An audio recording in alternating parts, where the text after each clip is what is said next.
امام نے اپنے ایک چاہنے والے کو یہ دعا تعلیم دی کہ دیکھو ہمیشہ یہ دعا کیا کرو، ہمیشہ پابند ہو جاؤ اس دعا کے، اللہم لا تجعلنی من المعارین ولا تخرجنی من المخسرین۔ یہ دعا کا فقرہ امام نے تعلیم۔ تو راوی نے فوری امام سے سوال کیا، مولا میں نے پہلا جملہ تو سمجھ گیا کہ جس میں آپ فرما رہے ہیں کہ اللہم لا تجعلنی من المعارین، معارین کہ پروردگار مجھے دین کے معاملے میں کرایہ دار نہ بنانا۔ یہ جملہ ذہن گرامی راوی سمجھ گیا، مگر ہمیں سمجھنے کی ضرورت ہے۔ یہ جملہ بڑا بھاری جملہ ہے کہ دین کے معاملے میں کرایہ دار نہ بنے۔ ذہن گرامی دیکھ، کرایہ دار کسے کہتے ہیں؟ کرایہ دار اگر کسی مکان میں رہتا ہے تو اس مکان میں جب رہتا ہے تو یہی سوچ کر رہتا ہے یہ میرا مکان نہیں ہے، یہ کسی اور کا مکان ہے، کسی اور کا مکان۔ وہ اس کی ایسی دیکھ بھال نہیں کرتا جیسے اگر اس کا خود ذاتی مکان جب ہو۔ کرائے کا مکان ہے، اس کی اہمیت نہیں ہوتی کرائے مکان میں، وہ اس کی حفاظت نہیں کرتا اس کی۔ اور کرایہ دار اور مکاندار میں ایک فرق یہ ہوتا ہے کہ کرایہ دار جب کسی مکان کو لیتا ہے تو اپنی پسند سے لیتا ہے، اپنی پسند سے لیتا ہے کہ مجھے ایسے مکان پسند ہے، مگر جس کا ذاتی مکان ہو اس کی پسند ناپسند نہیں ہوتی ہے، خود اس کے لیے بڑی غنیمت ہوتی ہے کہ وہ صاحب مکان ہے۔ وہ نہیں دیکھتا ہے کہ میرا مکان میرے دل پسند ہے یا نہیں ہے، جیسا ہے اس کا ہے۔ اور ذاتی مکان جس کا ہوتا ہے اسے اہمیت ہوتی ہے کہ یہ میری ملکیت ہے اور مجھے اس کی حفاظت کرنا ہے، مجھے اس کی حفاظت کرنا ہے۔ تو امام نے فرمایا کہ دیکھو دین کے معاملے میں کرایہ دار نہ بنو، یعنی جتنا دین ہمیں پسند آیا ہم نے دین کو لے لیا، جب دین کا معاملہ آ گیا، ایام شہادت آ گئی، سیاہ لباس پہن لیے، اپنے آپ کو مولا کا چاہنے والا ثابت کر لیے، جیسے ہی ایام شہادت گزر گئے ایسے بن گئے جیسے کہ آپ کوئی شیعہ ہی نہیں ہے، یعنی تمام علامتیں آپ کی دینداری کے ختم۔ بلکہ یہ نہ ہو جائیں کہ انسان یہ بولے کہ بھائی ہمیں دیندار نہ کہیں، بھائی ہم دیندار نہیں ہیں۔ بعض لوگ کہتے ہیں کہ رشتوں کے لیے بھی اگر جو بایو ڈاٹا دیتے ہیں کہتے ہیں دیکھیے ہمیں ایسی لڑکی چاہیے کہ زیادہ دیندار نہیں ہونا،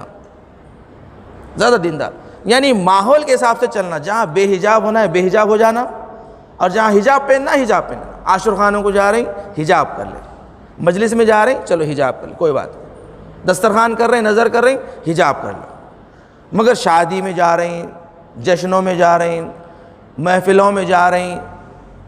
نیو سٹی جا رہی، برج پار کرتے کہ برقع اتر جاتا، بولے نہیں یہ شرمندگی کی بات ہے کہ ہم یہاں سے نیو سٹی جاتے کہ وہاں شرمندگی، کالج میں قدم نہیں رکھ سکتے ہم برقعے کے ساتھ حجاب کے ساتھ، اپنے لیے شرمندگی سمجھ رہے ہیں۔ جوان ہے اپنے سر پہ اگر ٹوپی رکھتا ہے، اس لیے کہ ٹوپی رکھنا، میں یہ نہیں کہتا ہوں کہ ٹوپی علامت ہے مسلمانوں کی، اسلام کی علامت ہے، نہیں، استحباب ہے کہ انسان کا سر پوشیدہ ہونا چاہیے، مستحب ہے، مگر ہمیں بڑا شرم آتی ہے کہ ذرا ہم نیو سٹی میں چلے گئے کہ لوگ دیکھ کے سمجھیں گے مسلمان ہیں، ہم سے معاملہ نہیں کریں۔ چہرے پہ داڑھی اگر رکھتے ہیں تو جوان کو شرم آتی ہے کہ میرے چہرے پہ اگر داڑھی ہوگی تو میرے دوست مجھ سے بات نہیں کریں گے، مجھ سے ستاتے ہیں، کہتے ہیں قبلہ بن گئے، ماشاءاللہ قبلہ بن گیا، تو کہتے ہیں کہ چلو داڑھی مڈاؤ بھائی، شرم آ رہی۔ تو دین کو کر دیا ہے مولویوں کے لیے، قبلاؤں کے لیے کہ ہاں بھائی آپ پورے دینداری کی آپ حفاظت کیجئے، ہم ذمہ دار نہیں ہیں۔ دین سب کے لیے آیا ہے، دین میں کرایہ دار بن کے مت رہی ہے، دین سب کے لیے ہے۔ پروردگار ہمیں دین کے معاملے میں کرایہ دار نہ بنانا،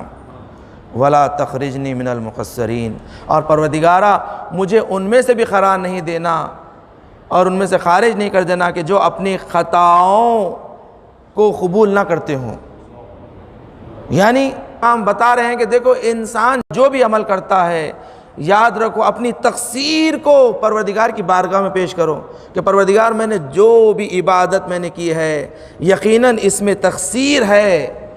اس میں خطائیں موجود ہے، اس میں غلطی ہے، مولا میری یہ عبادت، میرا یہ عمل یہ لائق نہیں ہے کہ میں تیری بارگاہ میں پیش کر سکوں،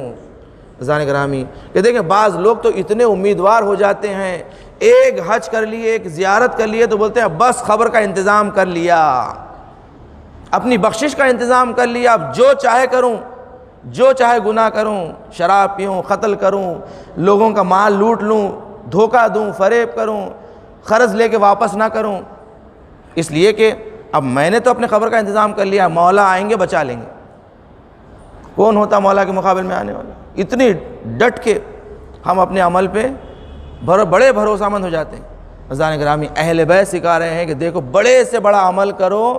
مگر یہ سوچ کے کرو کہ نہیں معلوم میرا مولا قبول کیا یا نہیں کیا، نہیں معلوم یہ میرا عمل لائق قبولیت ہوئی یا نہیں ہوئی مولا کی بارگاہ میں۔ اپنی آخری زندگی تک ہمیشہ اس طرح خوف و رجا، یقیناً ہم امیدوار ہیں ہماری اس مودت اہل بیت سے کہ یقیناً ہمارے جو کام آنے والی یہی مودت اہل بیت، یقیناً ہمیں جو نجات دے گی مودت اہل بیت ہے، اگر یہ بس اللہ کی بارگاہ میں قبول ہو جائیں۔ امام نے فرمایا کہ دیکھو وہ شخص ملعون ہے، وہ ملعون ہے کہ جس کے 2 دن برابر ہو جائیں، جس کے 2 دن برابر ہو جائیں وہ ملعون ہے۔ ذہن گرامی دیکھیں ہم بڑے لعنت کے قائل ہیں نا، ہم بغیر لعنت کو تو رہ ہی نہیں سکتے ہیں، لعنت کے بغیر کہ ہم دشمنان اہل بیت پہ لعنت کرتے ہیں یا ہم عقیدے کا جز سمجھتے ہیں کہ دیکھو لعنت عقیدے کا جز ہے، تو امام نے فرمایا اس پر بھی لعنت ہے جس کے 2 دن برابر ہیں۔ امام نے فرمایا ہمارے چاہنے والوں میں ہمیشہ ترقی ہونا چاہیے، چاہے وہ عبادت ہو، چاہے وہ علم ہو، ہنر ہو،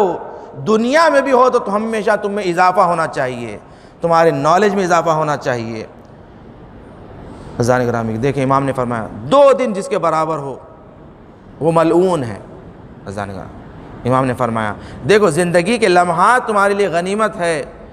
جس قدر ہو سکے نعمتوں کو حاصل کرو، نعمتوں میں حاصل کرو، اگر کچھ نہیں کر سکتے تو صلوات پر محمد و آل محمد پڑھا کرو۔